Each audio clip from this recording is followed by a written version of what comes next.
Hello everyone, good morning. नमस्कार आप सभी को।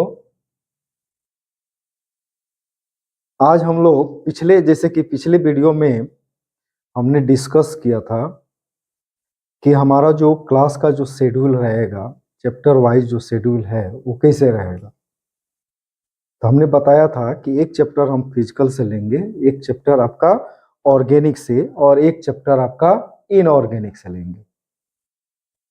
उसके बाद हम लोग एक क्वेश्चन हम लोग करेंगे, डिस्कस करेंगे। इन तीन चैप्टरों को पर आधारित जो क्वेश्चन होगा, बोर्ड मॉडल होगा जो क्वेश्चन, उस पर हम लोग डिस्कस करेंगे। उसके बाद सेकेंड स्टेप में हम लोग फिर एक चैप्टर फिजिकल से, एक चैप्टर इनऑर्गेनिक और एक चैप्टर ऑर्गेनिक से लेंगे। और फिर आगे जो स्टेप होगा जो मॉडल पेपर का, वो 6 चैप्टर का आपको मिल करके हो जाएगा। तो यही हमारा जो शेड्यूल है या कह सकते हैं प्रोसीजर है आगे बढ़ने के लिए, तो हमारा रहेगा। तो आज हम लोग पहला चैप्टर फिजिकल से हम लोग ले रहे हैं, स्टेप फर्स्ट में, यानी चरण फर्स्ट में हम लोग ले रहे हैं फिजिकल से केमिकल काइनेटिक्स। केमिकल काइनेटिक्स की बात करें तो फिजिकल केमिस्ट्री का एक ब्रांच है, एक शाखा है, जिसमें हम लोग अभिक्रियाओं से संबंधित जो दर होता है, अभिक्रिया की जो दर होती है या वेग होती है या गति होती है, ध्यान रखना है कि इस चैप्टर के लिए हमेशा दिमाग में रखना है कि दर हो या वेग हो या गति हो, तीनों का एक ही अर्थ लेंगे। यदि आपसे वेलोसिटी पूछा जा रहा है, वेग पूछा जा रहा है, तो दिमाग में रहना चाहिए कि हमसे दर पूछा जा रहा है, या गति पूछा गया तब भी समझ में रहना चाहिए कि वेलोसिटी या आपसे रेट पूछा जा रहा है। ठीक है। तो अगर हम लोग डिफाइन करना चाहें कि केमिकल काइनेटिक्स क्या है, तो सबसे पहले यह जानना जरूरी है कि कोई भी रिएक्शन जो होता है वो आपका स्टैटिक्स नहीं होता है। स्टैटिक नहीं होता है, वो क्या होता है, डायनेमिक होता है। डायनेमिक होने का मतलब हुआ कि जो भी रिएक्शन ड्यूरिंग द रिएक्शन, जो भी मास ऑफ एक्टिव मास होगा रिएक्टेंट का, वो कन्वर्ट होता है प्रोडक्ट में। क्या चीज में कन्वर्ट होगा, प्रोडक्ट में। यानी रिएक्टेंट का मास क्या चीज में कन्वर्ट होगा, तो प्रोडक्ट में कन्वर्ट होगा। और टाइम के हिसाब से देखा जाए कि यूनिट टाइम में कितना यूनिट मास आपका चेंज हुआ आपका क्या प्रोडक्ट में, तो उसी को हम लोग क्या बोलते हैं, रेट कहते हैं। ठीक है। तो इस चैप्टर में मेनली हम लोग रेट से संबंधित हम लोग अध्ययन करेंगे, स्टडी करेंगे। यानी the branch of physical chemistry in which we study about the rate या वेलोसिटी या speed of the reaction and also mechanism of the reaction. यहाँ पर मेकानिज्म से कहने का मतलब है कि कोई पार्टिकुलर या इंडिविजुअल रिएक्शन में, किसी खास अभिक्रिया में, how many number of molecules of reactants are involved, मतलब कि उस पार्टिकुलर रिएक्शन में रिएक्टेंट के कितने मॉलिक्यूल्स इन्वॉल्व हो रहे हैं, मतलब कि वो आपका मोलिकुलरिटी के बारे में स्टडी करना। उसी तरह से कोई ऐसा रिएक्शन है जिसमें मान लेते हैं 2 रिएक्टेंट है, लेकिन किसी एक ही रिएक्टेंट पर उसका रेट डिपेंड कर रहा है, दूसरे के कॉन्सेंट्रेशन पर डिपेंड नहीं कर रहा, तब वो कहलाता है क्या, ऑर्डर ऑफ रिएक्शन, जो कि आगे हम लोग समझेंगे, जो कि इंपॉर्टेंट टॉपिक है आपका, मोलिकुलरिटी की बात करें या ऑर्डर ऑफ रिएक्शन की बात करें। तो यहां पर डिफाइन करना हो तो कह सकते हैं कि the branch of physical chemistry in which we study about the rate of reaction and mechanism of the reaction. Mechanism of the reaction means कह सकते हैं उसकी मोलिकुलरिटी, उसके ऑर्डर ऑफ रिएक्शन आदि के बारे में क्या करना, अध्ययन करना। अब बात करते हैं टाइप्स ऑफ रिएक्शन का। टाइप्स ऑफ रिएक्शन की अगर बात करें तो यहाँ पर वेलोसिटी के आधार पर, मतलब रेट के आधार पर, हम लोग कह सकते हैं कि अभिक्रियाओं को, रिएक्शंस को 3 कैटेगरी में डिवाइड किया गया है या क्लासिफाई किया गया है। यानी on the basis of velocity of the reaction all the reactions are classify into 3 heads, 3 वर्गों में या 3 धड़ों में इसको क्या किया गया है, क्लासिफाई किया गया है। यानी अभिक्रियाओं के वेग के आधार पर सभी अभिक्रियाओं को 3 वर्गों में वर्गीकृत किया गया है। सबसे पहला हम लोग देखेंगे फास्ट रिएक्शन। आप लोग अभी दिवाली बीत तो गया, लेकिन आप लोग पटाखा से आप लोग एंजॉय किए हैं, पटाखा का आप लोग पूरा उपयोग किए हैं। मान लेते हैं कोई ऐसा पटाखा है जिसको दीवार पर मारे तो आवाज करता हो, एक्सप्लोड करता हो, तो उसका टाइम आप निकाल सकते हैं कि कितना समय में वो एक्सप्लोड किया। निकाल तो सकते हैं लेकिन बहुत कठिन है। एक फ्रैक्शन ऑफ टाइम वो यूज किया एक्सप्लोड करने के लिए, ठीक है।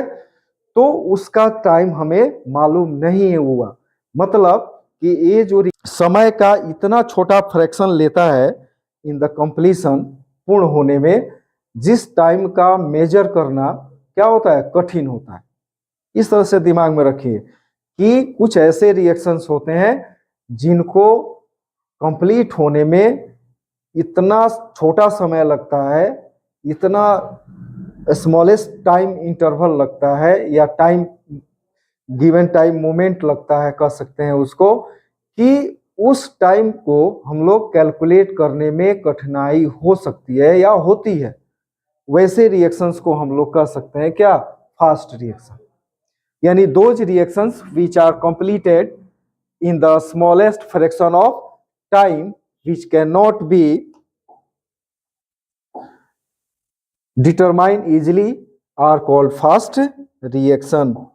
मतलब कि वे सभी अभिक्रियाएं, मतलब those reactions which are completed in the smallest fraction of time which cannot be determined easily are called fast reaction। मतलब कहने का हुआ कि वैसी अभिक्रिया जो पूर्ण होने में समय का इतना छोटा अंश या छोटा भाग लेती हैं जिसका निर्धारण करना कठिन होता है, क्या कहलाएंगी, तीव्र अभिक्रियाएं या फास्ट रिएक्शन कहलाती हैं। फिर हमने दोहरा रहे कि वैसी अभिक्रियाएं जो पूर्ण होने में समय का इतना छोटा अंश लेती हैं जिसका निर्धारण करना क्या होता है, कठिन होता है, वैसी अभिक्रियाओं को हम लोग क्या कहेंगे, फास्ट रिएक्शन कहेंगे। और इस फास्ट रिएक्शन में आने वाले जो रिएक्शंस हैं उसको कैसे हम लोग देख सकते हैं। तो सबसे पहला जो भी एक्सप्लोजिव रिएक्शन होगा वो आपका फास्ट रिएक्शन में आएगा। दूसरा कि जो भी आयनिक रिएक्शन होगा वो आपका फास्ट रिएक्शन में आएगा, ठीक है, जो कि इतना तेजी से कंप्लीट होता है जिसको कि आप उस टाइम को आप मेजर सही ढंग से नहीं कर सकते, एक्यूरेटली नहीं कर सकते।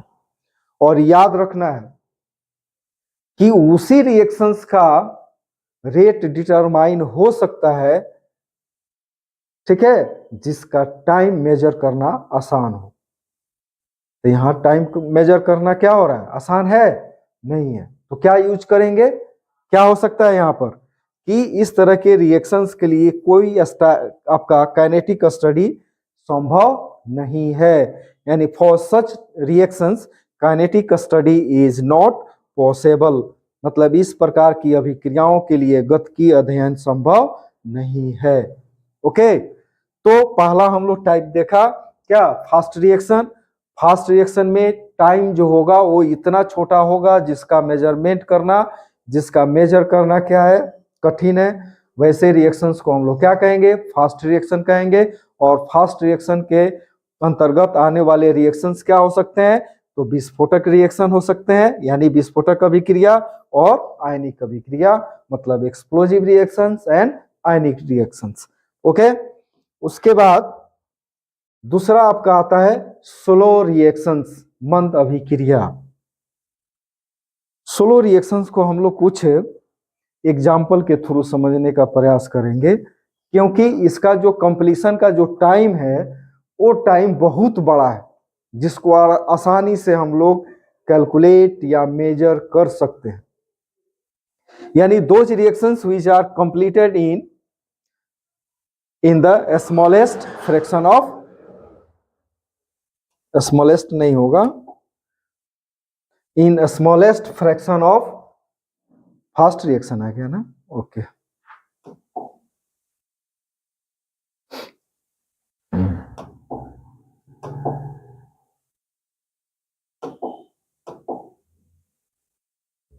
ठीक है, तो इसको हम लोग देखेंगे स्लो रिएक्शन को, यानी those reaction which are completed in several days, months, years are, यानी वैसी अभिक्रियाएं जो कई दिनों, कई महीनों, कई वर्षों में पूरी होती है, उन्हें मंद अभिक्रिया कहा जाता है।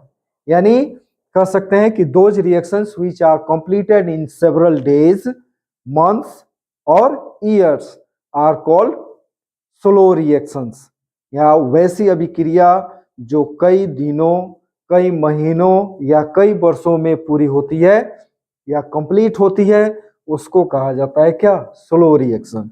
ओके, जैसे हम लोग बात करें रस्टिंग ऑफ आयरन का, लोहे में जंग लगना, मान लेते हैं मार्केट से कोई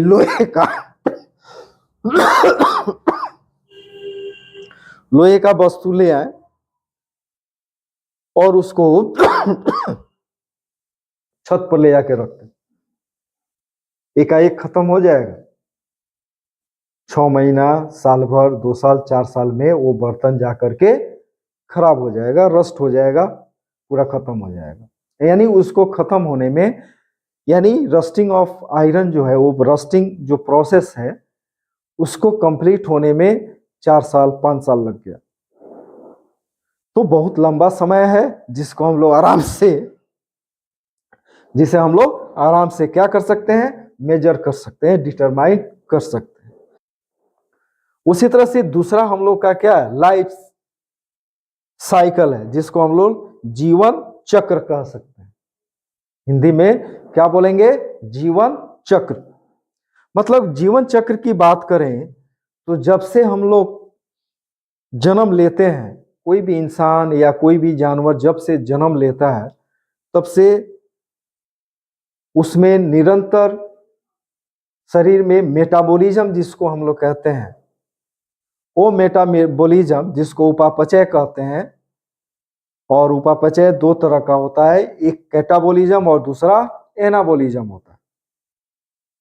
तो एक में ऑक्सीडेशन, दूसरे में क्या, रिडक्शन। मतलब कि जब तक आदमी जिंदा रहता है तब तक शरीर में रिएक्शंस भीतर जो है मेटाबॉलिज्म के रूप में वो रिएक्शंस क्या होते हैं, चलती रहती है। यानी टिल डेथ तक, जब तक आदमी मरता नहीं है तब तक वो मेटाबॉलिज्म की जो प्रक्रिया है, प्रोसेस है, वो लगातार चलती रहती है। जैसे डेथ करता है वो क्या हो जाता है, रुक जाता है।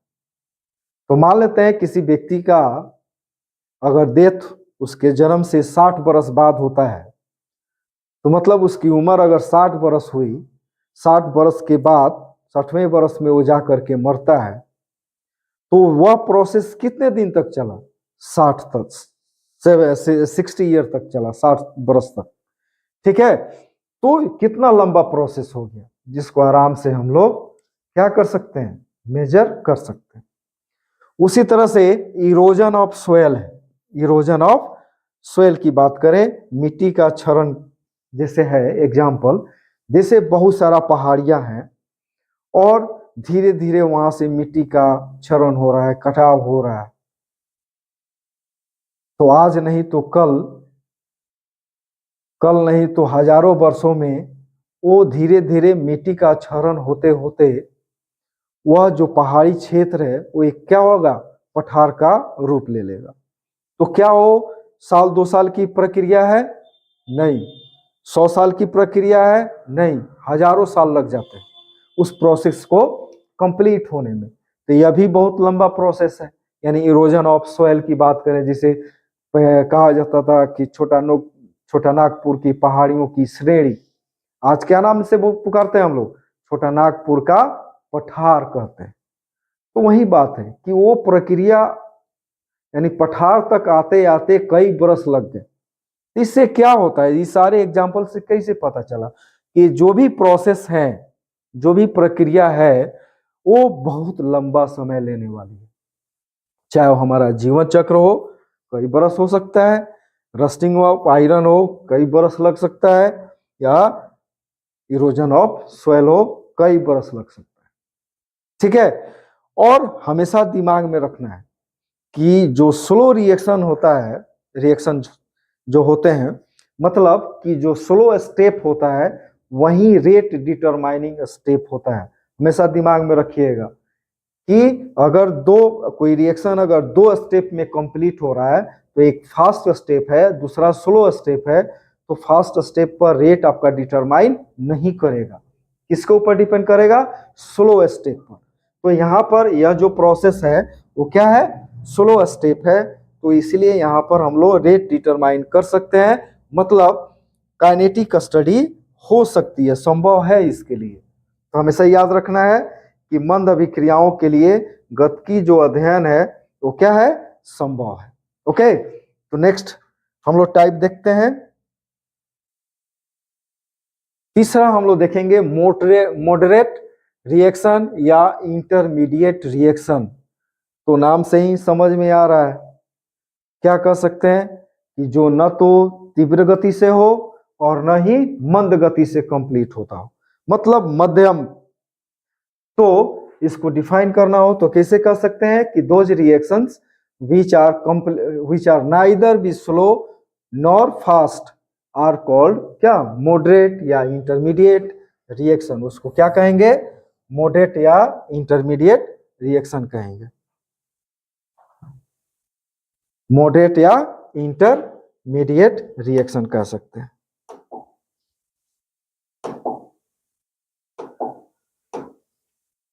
ओके, यानी वैसी अभिक्रिया जो न तो मंद गति से संपादित हो रही हो और न ही तीव्र गति से संपादित हो रही हो, उसको हम लोग कहेंगे क्या, मॉडरेट या इंटरमीडिएट रिएक्शन, माध्यमिक अभिक्रिया।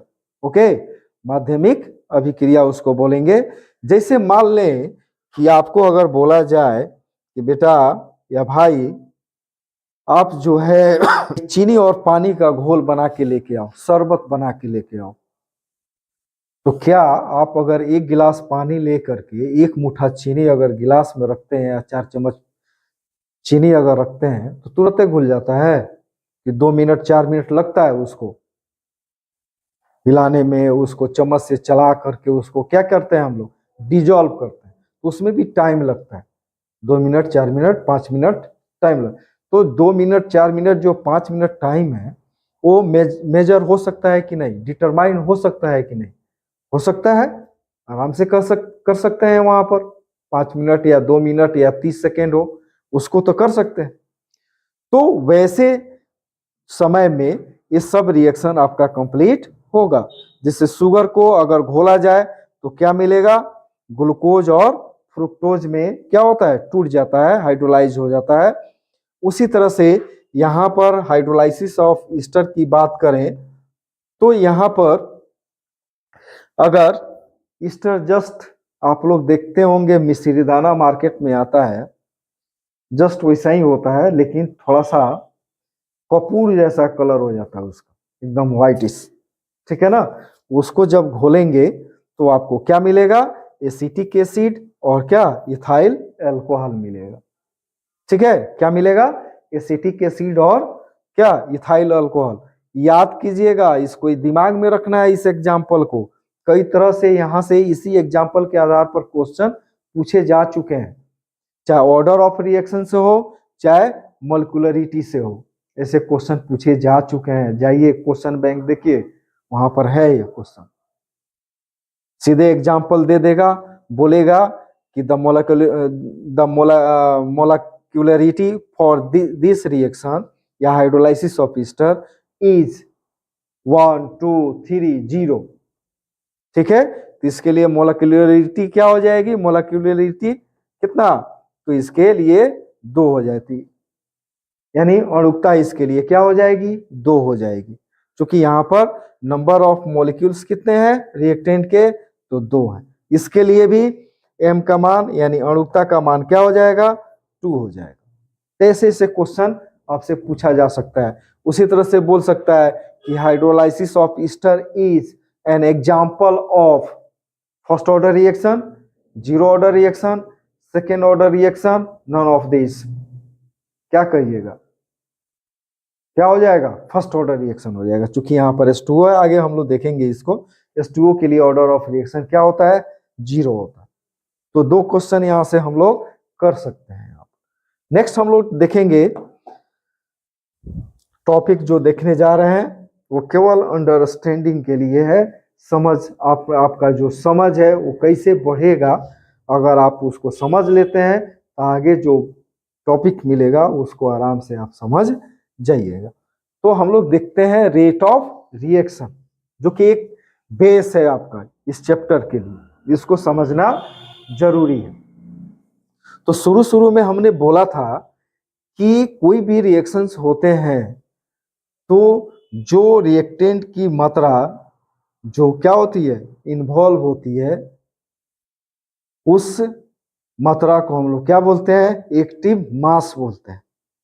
एक्टिव क्या बोलेंगे, एक्टिव मास बोलते हैं, या उसको हम लोग कॉन्सेंट्रेशन टर्म में हम लोग ले सकते हैं। ठीक है, तो जो भी रिएक्टेंट है, यहाँ पर मान लेते हैं यहाँ पर रिएक्टेंट हो गया,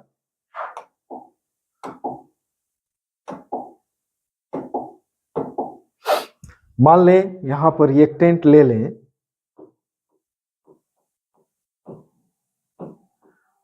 और रिएक्शन के दौरान अगर मान लेते हैं कि प्रोडक्ट बनता है, प्रोडक्ट अगर बन रहा है तो रिएक्टेंट का जो भी मास होगा वो क्या चीज में कन्वर्ट होगा, प्रोडक्ट में कन्वर्ट होगा। और जितना मात्रा यहाँ पर होगा, जितना इसकी सांद्रता होगी, कॉन्सेंट्रेशन होगा, वो इकाई समय में कैसे चेंज हो रहा है, कितनी मात्रा, कितना कॉन्सेंट्रेशन इकाई समय में चेंज हो रहा है। मतलब कि 2 ग्राम पर मिनट हो रहा है कि 2 ग्राम 25 सेकेंड हो रहा है पर 25 सेकेंड। तो उस हिसाब से जब देखेंगे, मेजरमेंट करेंगे, तब उसको हम लोग कहेंगे क्या, रेट या रेट ऑफ रिएक्शन। तो यहाँ पर दोनों का कॉन्सेंट्रेशन चेंज होता है, यानी एक का कॉन्सेंट्रेशन घटता है, दूसरा का कॉन्सेंट्रेशन क्या होता है, बढ़ता है, यानी दोनों के कॉन्सेंट्रेशन में चेंजेस होते हैं। तो इस तरह से हम लोग डिफाइन कर सकते हैं कि the change in concentration of reactant and product per unit time is called rate of reaction. क्या हमने बोला कि the change in concentration of reactant per unit time, या change in concentration of reactant and product per unit time is called rate of reaction. मतलब अभिकारक और प्रतिफल की सांद्रता के इकाई समय में होने वाले परिवर्तन को अभिक्रिया की दर कहा जाता है। मतलब कोई भी रिएक्टेंट है, उसकी सांद्रता प्रति इकाई समय में जो चेंज हो रही है, या प्रोडक्ट की सांद्रता जो चेंज हो रही है इकाई समय में, तब उसको कहेंगे क्या, रेट ऑफ रिएक्शन। मान लें यहाँ पर कि let the concentration of reactant to be x mole per litre, यानी माना कि अभिकारक की जो सांद्रता है वो क्या है, x मोल पर लीटर है। हिंदी हो जाएगा इतना। देखो यहाँ पर दिया भी गया है, जस्ट इसका ट्रांसलेट कर दिया गया है कि let the concentration of reactant to be x mole per litre which change into dx into क्या, dt टाइम। टोटल नहीं चेंज हो रहा है, उसमें से एक थोड़ी सी मात्रा, बहुत छोटी सी मात्रा एक छोटे से समय में क्या हो रहा है, चेंज हो रहा है। मतलब कि माना कि अभिकारक की सांद्रता x मोल पर लीटर है, जो dt समय में dx में क्या हो रहा है, परिवर्तित हो रहा है। तो रेट बराबर क्या हो जाएगा, change in concentration by time. मतलब कि चेंज इन कॉन्सेंट्रेशन कितना हुआ, तो dx, कितना टाइम में, तो dt टाइम में। तो चूंकि अगर हम लोग रिएक्टेंट की जब बात करते हैं तो अभी हमने बोला कि रिएक्टेंट का कॉन्सेंट्रेशन जैसे जैसे क्या होगा, passage of time the concentration of the reactant will be क्या, डिक्रीजेस। मतलब जैसे जैसे समय गुजरता है, बढ़ता है, रिएक्शन आगे बढ़ता है, रिएक्टेंट की मात्रा जो होती है क्या होती है, घटती है। मतलब सांद्रता घटती है और प्रोडक्ट की सांद्रता क्या होती है, बढ़ती है। तो उसके लिए प्लस लगाएंगे, इसके लिए क्या लगाएंगे, साइन माइनस। तो इसको समझ में रहना चाहिए। रिएक्टेंट के लिए जब भी रेट हम लोग देखेंगे तब उसके लिए हम लोग माइनस साइन लगाएंगे, और प्रोडक्ट के लिए जब देखेंगे तो उसके लिए हम लोग प्लस साइन लगाएंगे। तो फिर हम लोग देखते हैं कि नाउ द कॉन्सेंट्रेशन ऑफ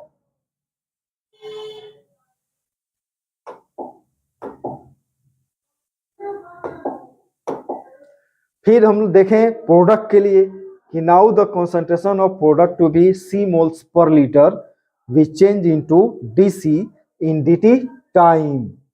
मतलब कि प्रोडक्ट का अगर कॉन्सेंट्रेशन अगर हम लोग मान लें कि सी मोल पर लीटर है, जो कि एक छोटे से समय डीटी समय में कितना चेंज हो रहा है, तो डीसी में चेंज हो रहा है।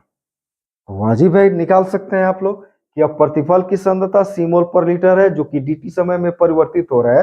तो रेट बराबर क्या हमने बताया, change in concentration by time. तो चेंज इन कॉन्सेंट्रेशन आपका कितना चेंज हो रहा है, डीसी कितना टाइम में, तो डीटी टाइम में। तो रेट आपका क्या हो जाएगा, प्रोडक्ट के लिए देख रहे हैं तो प्लस डीसी बाई क्या हो जाएगा, डीटी हो जाएगा। तो अगर रेट ऑफ रिएक्शन को एक्सप्रेस करना हो तो हम लिख सकते हैं क्या, खाली minus D x by D T, नहीं, जितना यह टूटेगा उतना ही यह बनेगा। क्या है, law of conservation of mass, ठीक है ना। तो यहां पर जो रेट आपका, जिस रेट से यह टूटेगा उसी रेट से यह क्या होगा, बनेगा। तो यहां पर रेट ऑफ रिएक्शन जो होगा, रेट ऑफ क्या, rate of disappearance of reactant देख सकते हैं, और rate of appearance of product के रूप में यहां पर हम लोग देख सकते हैं, ठीक है। तो यहां पर रेट ऑफ रिएक्शन दोनों के लिए, यानी change in concentration of reactant is equal to the change in concentration of क्या, प्रोडक्ट। यहां पर दो गो हो गया है, एक ही रहेगा।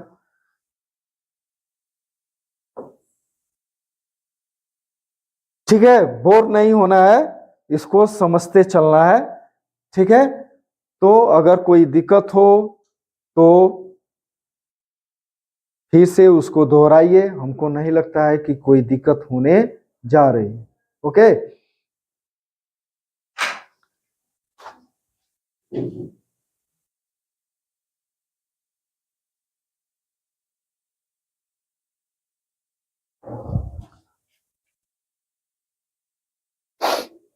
तो इसको एक दूसरे तरह से भी डिफाइन कर सकते हैं। जैसे एग्जांपल में हम लोग मान लेते हैं घर में एक गरम तवा पर चीनी को रख दें, जैसे तवा को चूल्हा पर रख करके गरम किया और उस पर चीनी को रख दिया, यानी शुगर को रख दिया वहां पर, तो क्या होगा,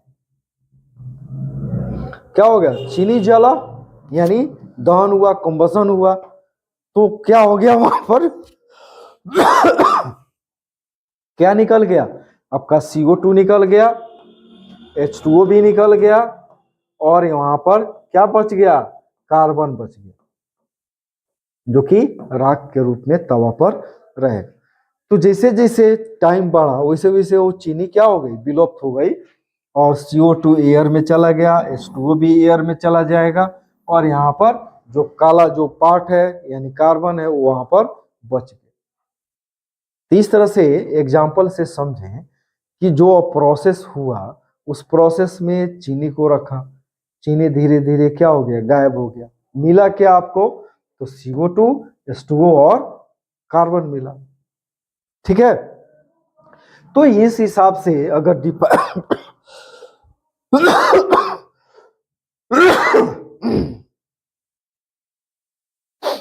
तो इस हिसाब से हम लोग अगर रेट ऑफ रिएक्शन को अगर डिफाइन करना चाहें तो कह सकते हैं कि द चेंज इन कह सकते हैं कि द रेट ऑफ डिसअपियरेंस, मतलब रिएक्टेंट के लिए क्या लेंगे हम, तो डिसअपियरेंस लेंगे, विलुप्त हो रहा है चूंकि, गायब हो रहा है।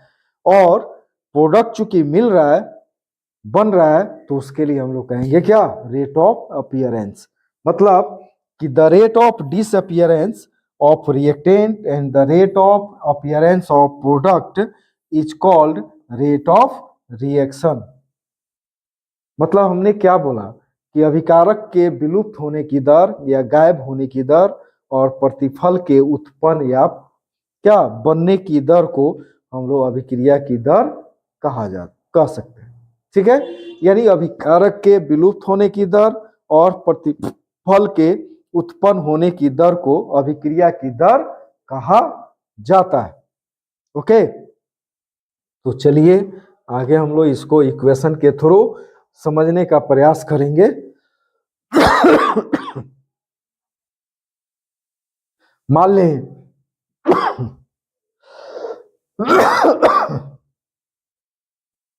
कि यहाँ पे एक रिएक्शन हम लोग देखेंगे, एक रिएक्शन हम लोग देख रहे हैं,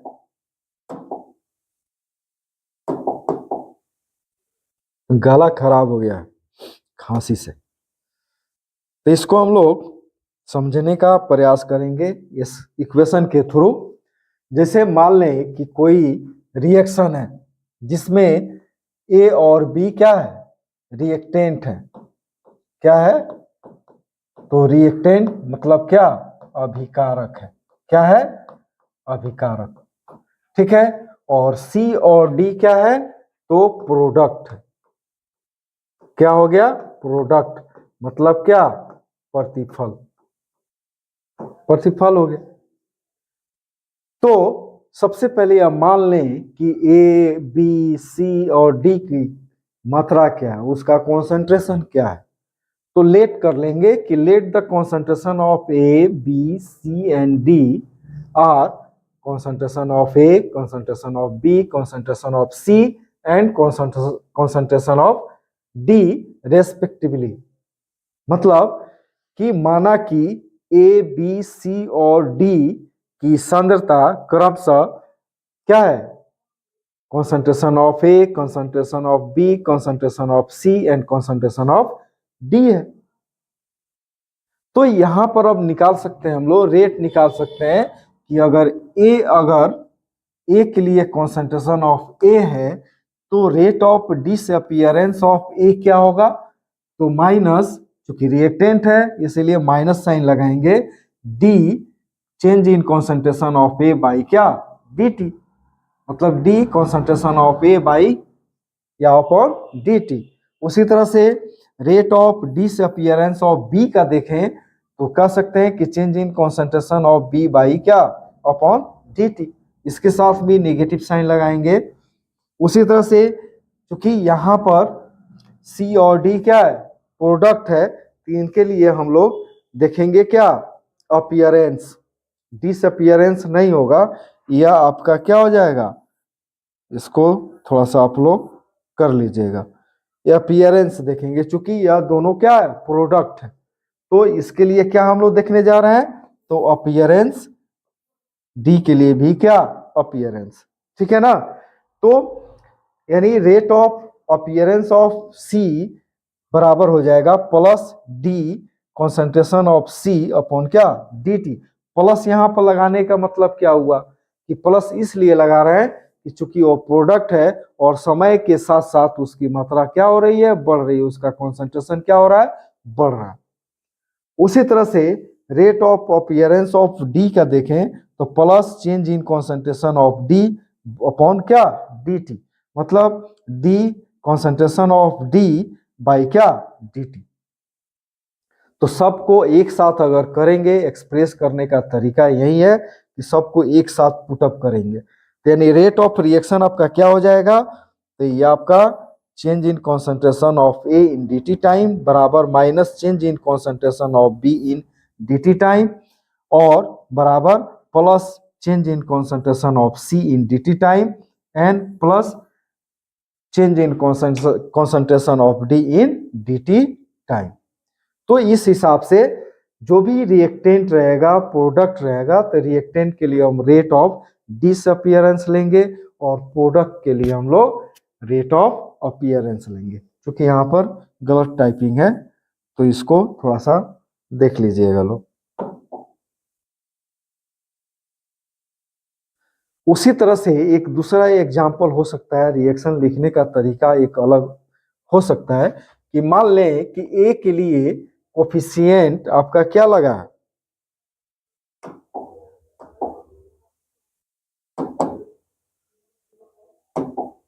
मान लेते हैं कि ए के लिए कोफिशिएंट क्या लगा है, ए, बी के लिए क्या लगा है, बी, सी के लिए क्या, सी, और डी के लिए क्या, डी लगा है। ओके, तो यहाँ पर rate of disappearance of A and B का जब एक्सप्रेस कीजिएगा, जब उसको एक्सप्रेस करेंगे तो जो भी कोफिशिएंट होगा वो नीचे चला जाएगा। मतलब अगर ए के लिए कोफिशिएंट ए है तो क्या हो जाएगा, -1/a D change in concentration of A in dt time, ऐसे एक्सप्रेस करेंगे। उसी तरह से रेट ऑफ क्या डिसअपियरेंस ऑफ बी का अगर देखें तो उसके लिए कोफिशिएंट बी है, तो -1/b क्या हो जाएगा, change in concentration of B in dt time.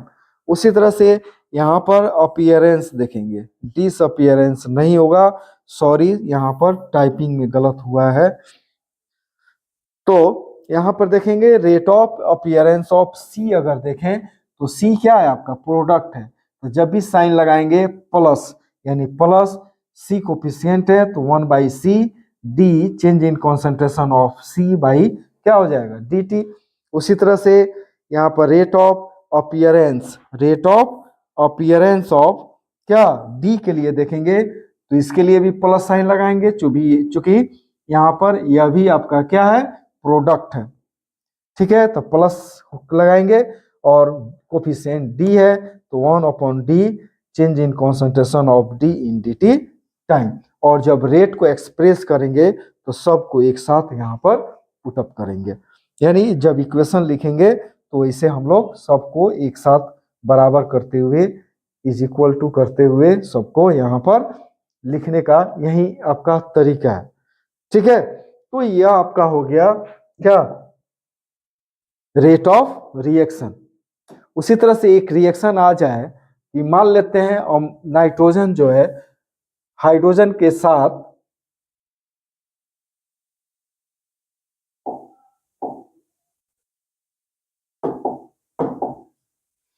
मान ले कि नाइट्रोजन रिएक्ट करता है हाइड्रोजन के साथ और क्या बनाता है, अमोनिया बनाता है।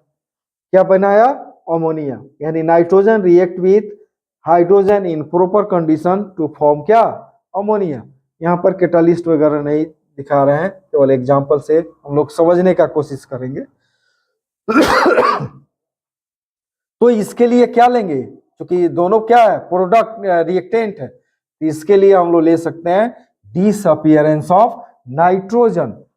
डिसअपियरेंस ऑफ नाइट्रोजन, तो कोई कोफिशिएंट है यहाँ पर नहीं है तो कुछ नहीं लगाएंगे, minus change in concentration of nitrogen in dt time, यानी डी कॉन्सेंट्रेशन ऑफ N2/dt। उसी तरह से rate of disappearance of hydrogen का देखें तो कोफिशिएंट चूंकि 3 लगा हुआ है तो -1/3 डी कॉन्सेंट्रेशन ऑफ H2/dt हो जाएगा, ठीक है। तो यहाँ पर डिसअपियरेंस वाले यानी रिएक्टेंट के रेट ऑफ डिसअपियरेंस को हम लोग ऐसे हम लोग एक्सप्रेस कर सकते हैं। उसी तरह से सिमिलरली हम लोग अगर अमोनिया के अपीयरेंस को हम लोग देखें, यानी rate of appearance of ammonia देखें तो चूंकि कोफिशिएंट यहाँ पर 2 लगा है, चूंकि कोफिशिएंट क्या लगा है, 2 लगाता है तो 1/2 डी कंसंट्रेशन ऑफ NH3 क्या dt हो जाएगा, ठीक है।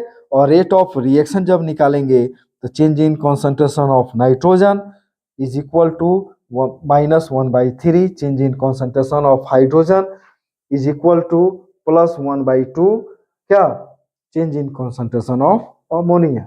ओके, तो इस तरह से हम लोग दूसरा भी एग्जांपल हम लोग देखते हैं। जैसे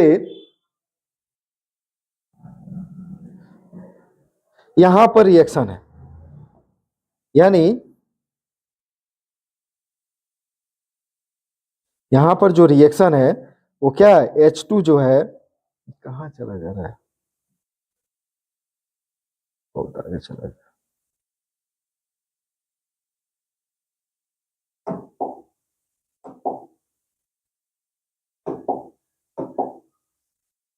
ठीक है, हाइड्रोजन रिएक्ट विथ क्या, आयोडीन, टू फॉर्म क्या, हाइड्रोजन आयोडाइड बना रहा है। इस रिएक्शन को अगर एक्सप्रेस करना है तो उसको कैसे कर सकते हैं हम लोग, कैसे करेंगे, कोई दिक्कत अब बन जाएगा। देखिए, रेट ऑफ डिसअपियरेंस, चूंकि हाइड्रोजन है रिएक्टेंट के रूप में और रिएक्टेंट के रूप में आपका क्या है, आयोडीन भी है, हाइड्रोजन और आयोडीन है। ठीक है, रिएक्टेंट के रूप में क्या है, हाइड्रोजन है और आयोडीन है। इन दोनों के लिए क्या डिसअपियरेंस देखेंगे, तो चूंकि कोफिशिएंट नहीं लगा है तो माइनस क्या हो जाएगा, change in concentration of H2 in dt time, और आयोडीन के लिए वही चीज, चेंज इन कॉन्सेंट्रेशन ऑफ क्या, आयोडीन। ठीक है, और rate of appearance of HI को देखेंगे, तो चूंकि यहां पर 2 से गुना है, रिएक्शन देखिएगा तो रिएक्शन आपका क्या है, H2 प्लस क्या, I2, ये आपका है 2HI, तो कोफिशिएंट क्या लगा है, 2 लगा हुआ है, यहाँ पर छूटा हुआ है, तो यह आपका हो जाएगा 1 क्या, 2 प्लस होगा, क्योंकि यह क्या है, प्रोडक्ट है, तो यहाँ पर हम लोग 1/2 लगा लेंगे और प्लस कर लेंगे, यहाँ पर प्लस हो जाएगा। ठीक है, तो इक्वेशन को जस के तस मत उतारिएगा, इसको बना के चलिएगा। ठीक है, तो इस तरह से हम लोग रेट ऑफ रिएक्शन को एक्सप्रेस कर सकते हैं। ठीक है,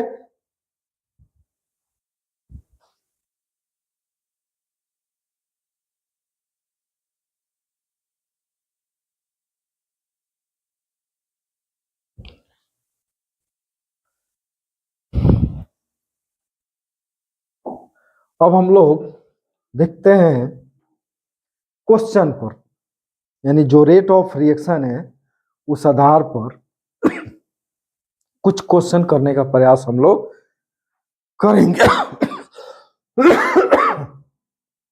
मतलब कि क्वेश्चन बोल रहा है कि द डिकम्पोजिशन ऑफ,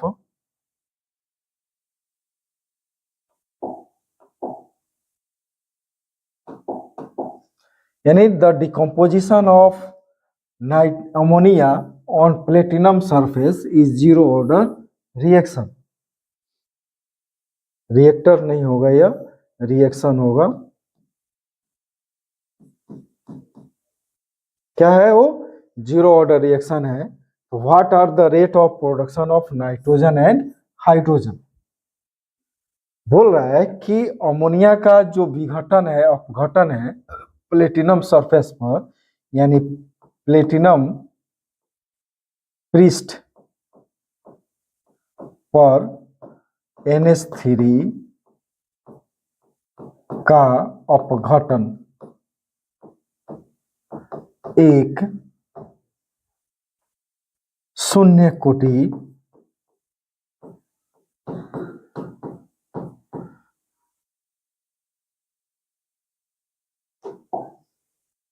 खत्म हो गया।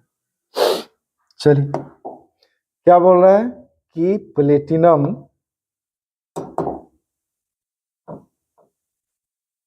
पृष्ठ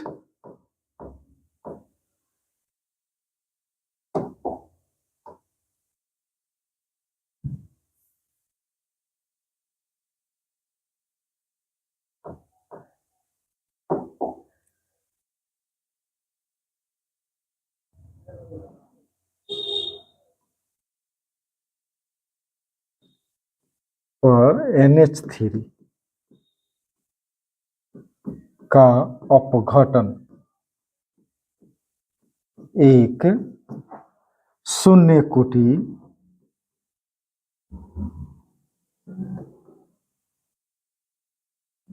अभिक्रिया है। ठीक है। तो यहां पर अगर कहें कि नाइट्रोजन और हाइड्रोजन के उत्पादन की दर क्या होगा, ठीक है। और यहां पर के का वैल्यू यहां पर दिया हुआ है। के आपका क्या है, रेट कांस्टेंट है। तो रेट जब भी हम लोग देखते हैं तो रेट इज इक्वल टू के कॉन्सेंट्रेशन ऑफ रिएक्टेंट, ये आपका इक्वेशन बनता है। तो यहाँ पर देखें तो रेट बराबर क्या हो जाएगा, यहाँ पर अलग हो जाएगा इक्वेशन, देखेंगे यहाँ पर।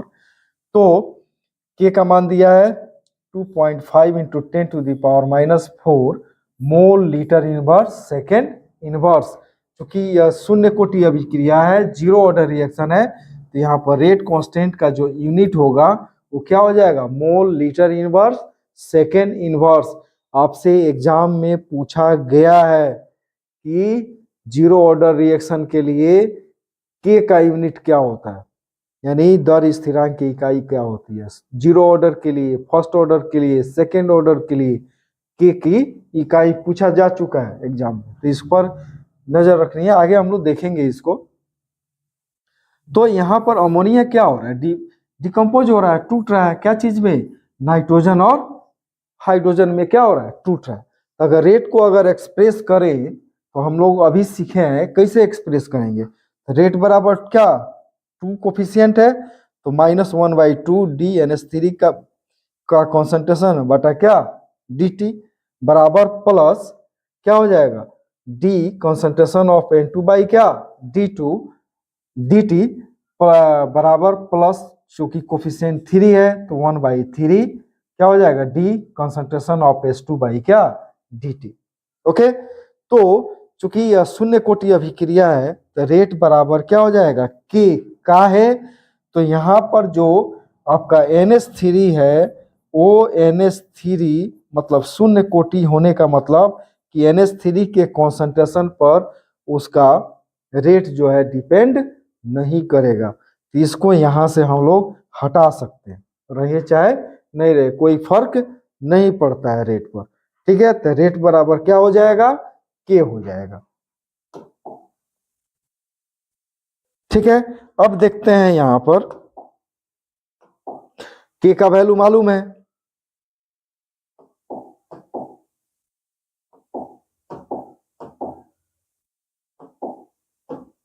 के का वैल्यू मालूम है आपको, इतना दिया हुआ है क्वेश्चन में, ठीक है। तो रेट ऑफ प्रोडक्शन ऑफ क्या, N2 क्या हो जाएगा, ये आपका हो जाएगा क्या, माइनस, यहां पर माइनस लेंगे, नीचे आपका minus D concentration of N2 by dt बराबर 2.5 into 10⁻⁻⁴ mole litre inverse second inverse. क्योंकि कोई कोफिशिएंट नहीं है तो सीधे उसका रेट किसके बराबर हो जाएगा, तो के वैल्यू के बराबर हो जाएगा। क्योंकि वहां पर हम लोग देख चुके हैं, यहाँ पर इक्वेशन में देख चुके हैं, कहाँ गया, हाँ, यहाँ पर देख चुके हैं कि चेंज इन कॉन्सेंट्रेशन ऑफ क्या, नाइट्रोजन बराबर change in concentration of hydrogen.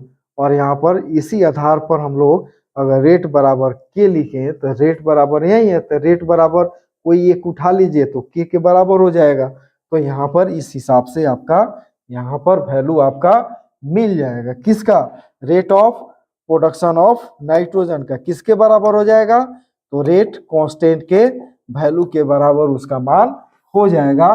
क्योंकि यहाँ पर क्या इक्वेशन बैठ रहा है, तो रेट बराबर के मिल रहा है, ठीक है। तो यह आपका हो गया। Rate of production of hydrogen का देखें तो क्या हो जाएगा, समझ लीजिए कि एक स्टेप हम आगे बढ़े हैं।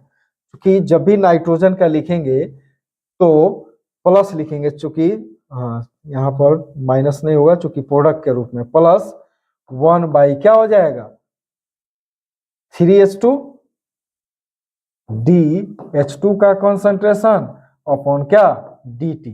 अब बराबर क्या होगा k। तो यहां पर या आपका जाएगा ऊपर, तो यहां पर क्या वैल्यू दिया है 2.5 इंटू 10⁻⁻⁴। तो 3 इंटू क्या हो जाएगा आपका 2.5 हो जाएगा। तो समझ में है ना।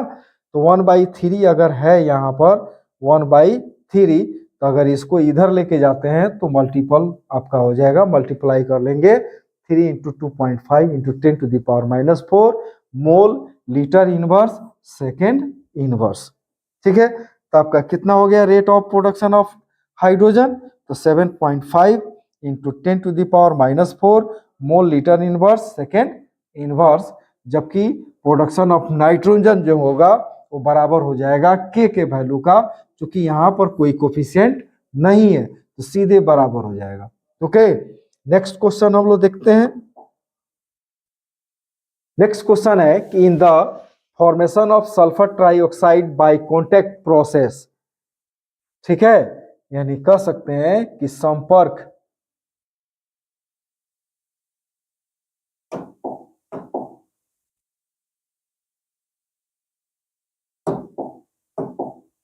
यानी संपर्क विधि, संपर्क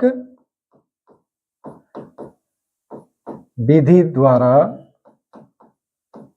क्या हो रहा है सल्फर ट्राइऑक्साइड बनता है।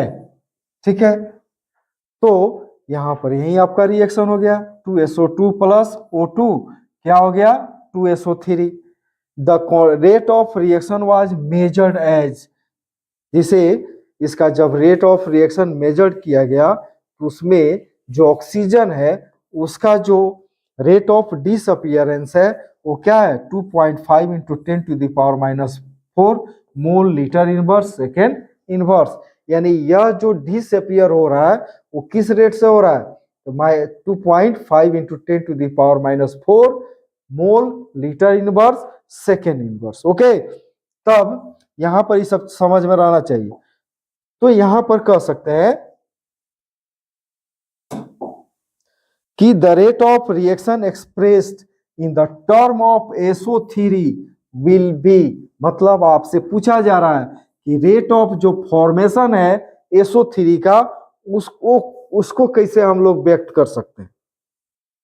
ठीक है ना, उसको व्यक्त कैसे करेंगे, उसको एक्सप्रेस कैसे करेंगे, किसका formation, rate of formation of क्या SO3 या rate of appearance of SO3 sulphur trioxide. ठीक है ना, इसका डिसअपियरेंस आपको दिया हुआ है। ठीक है, और बोला जा रहा है कि रेट ऑफ अपीयरेंस ऑफ किसका सल्फर ट्राइऑक्साइड को कैसे एक्सप्रेस करेंगे। तो सॉल्व अगर करें तो minus change in concentration of O2 by क्या D2 आपको दिया हुआ है इतना। तब यहां पर देखें तो क्या मिलेगा -1/2 D SO2 का कॉन्सेंट्रेशन अपॉन DT बराबर minus D concentration of O2 upon DT बराबर +1/2 concentration of SO3 by DT। ठीक है, हमको कंपेयर किस में करना है ऑक्सीजन और किसका सल्फर ट्राइऑक्साइड का। तो ऑक्सीजन का दिया हुआ है और सल्फर ट्राइऑक्साइड का पता करना है आपको। तो दोनों से हम लोग क्या करेंगे कंपेयर करेंगे। तो इसका मान कितना दिया हुआ है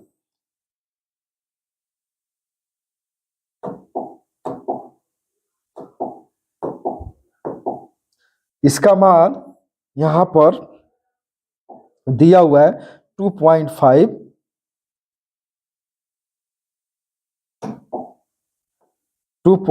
इंटू 10⁻⁻⁴ बराबर 1/2 क्या D concentration of sulphur trioxide upon DT। तो क्रॉस मल्टीप्लाई करेंगे तो आपको क्या मिल जाएगा, क्या हो जाएगा इसमें आके 2 से गुना हो जाएगा। तो 2 से गुना करेंगे तो कितना हो जाएगा 5 इंटू 10⁻⁻⁴ और D concentration of sulphur trioxide upon DT। मतलब for rate of appearance of क्या है सल्फर ट्राइऑक्साइड कितना मिल जाएगा तो 5 इंटू 10⁻⁵ 5 मिल जाएगा।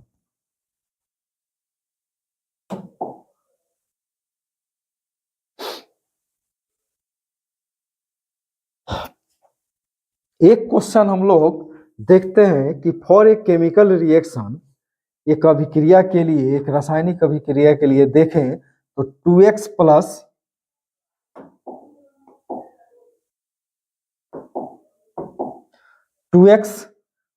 y बराबर क्या, z। मतलब x और y आपका क्या है, रिएक्टेंट है, जिसमें कोफिशिएंट किसके साथ लगा है, x के साथ, क्या, तो 2। ठीक है, the rate of appearance of z is 0.5 मोल क्या, पर लीटर, यानी मोल लीटर इनवर्स पर minute. The rate of disappearance of x will be, अगर बोल रहा है कि जेट की जो बनने की जो दर है वो क्या है, 0.5 मोल पर लीटर है पर मिनट।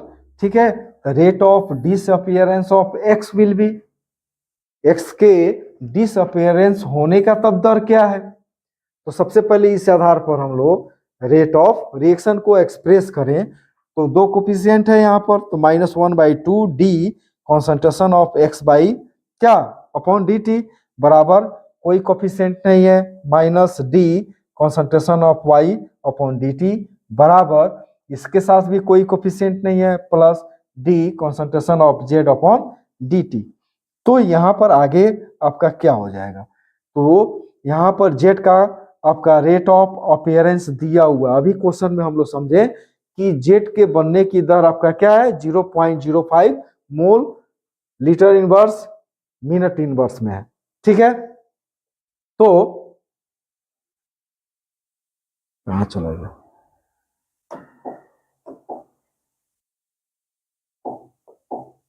ठीक है। तो यहां पर अगर देखें हम लोग कि अगर आपसे पूछा जाए कि x के डिसअपीयरेंस का दर तब क्या होगा, क्या हो जाएगा, देखिए तो, देखो यहां पर किसके किसके बीच में हम लोग कंपेयर करेंगे, -1/2, ठीक है, डी एक्स का कॉन्सेंट्रेशन अपॉन क्या, D T is equal two plus क्या है, डी जेड का कॉन्सेंट्रेशन अपॉन क्या, डी टी। ओके, इन दोनों के साथ कंपेयर करना है, दो गो रिएक्टेंट है और एगो प्रोडक्ट है, ऑक्सीजन से कोई मतलब है, वाई से कोई मतलब नहीं है, एक का दिया हुआ है दूसरे का पूछा जा रहा है, तो उसी के साथ कंपेयर करेंगे। तो यहाँ पर अब लोग हम लोग देख रहे हैं, यहाँ पर -1/2 D concentration of x upon क्या है, डी टी, इसका मान कितना दिया हुआ है, 0.05 दिया हुआ है mole litre inverse minute inverse.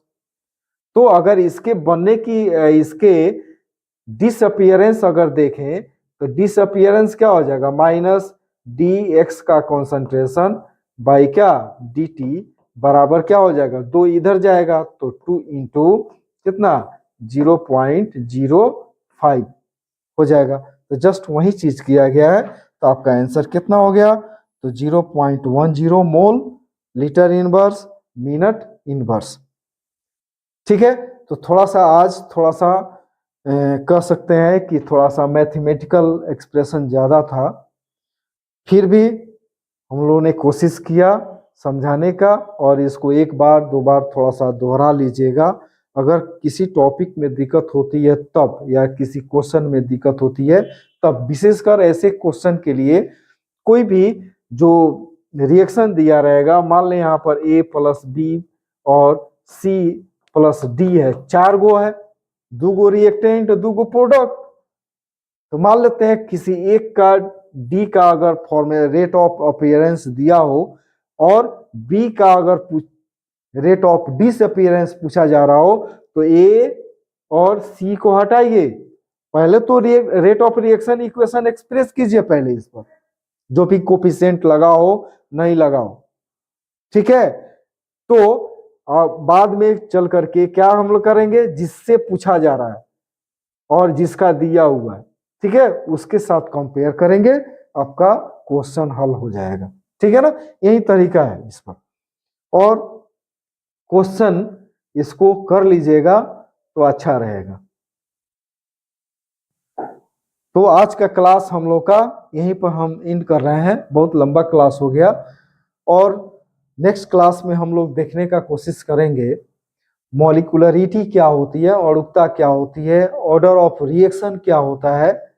ठीक है, और ऑर्डर ऑफ रिएक्शन के आधार पर आपका यूनिट ऑफ रेट कांस्टेंट कैसे हम लोग निकालते हैं, उसको नेक्स्ट क्लास में हम लोग देखेंगे। और साथ ही साथ एवरेज रेट हो गया, इंस्टेंटेनियस रेट हो गया, बहुत इंपॉर्टेंट टॉपिक आने वाला है। अब यह तो केवल एक बेसिक था आपको कि कैसे रेट को एक्सप्रेस करेंगे, कैसे एक का कॉन्सेंट्रेशन दिया हुआ है तो दूसरे का कॉन्सेंट्रेशन कैसे हम लोग प्राप्त कर सकते हैं, ये तरीका जानने का प्रयास किया आपने आज हम लोग ने। ठीक है ना, नेक्स्ट कल जो टॉपिक होगा नेक्स्ट वीडियो में वो आपका होगा एवरेज रेट, इंस्टेंटेनियस रेट, तात्क्षणिक वेग, औसत वेग, अणुकता मतलब मॉलिक्यूलरिटी, ऑर्डर ऑफ रिएक्शन और फर्स्ट ऑर्डर रिएक्शन पर हम लोग या factor affecting rate of reaction को जानेंगे, समझने का प्रयास करेंगे।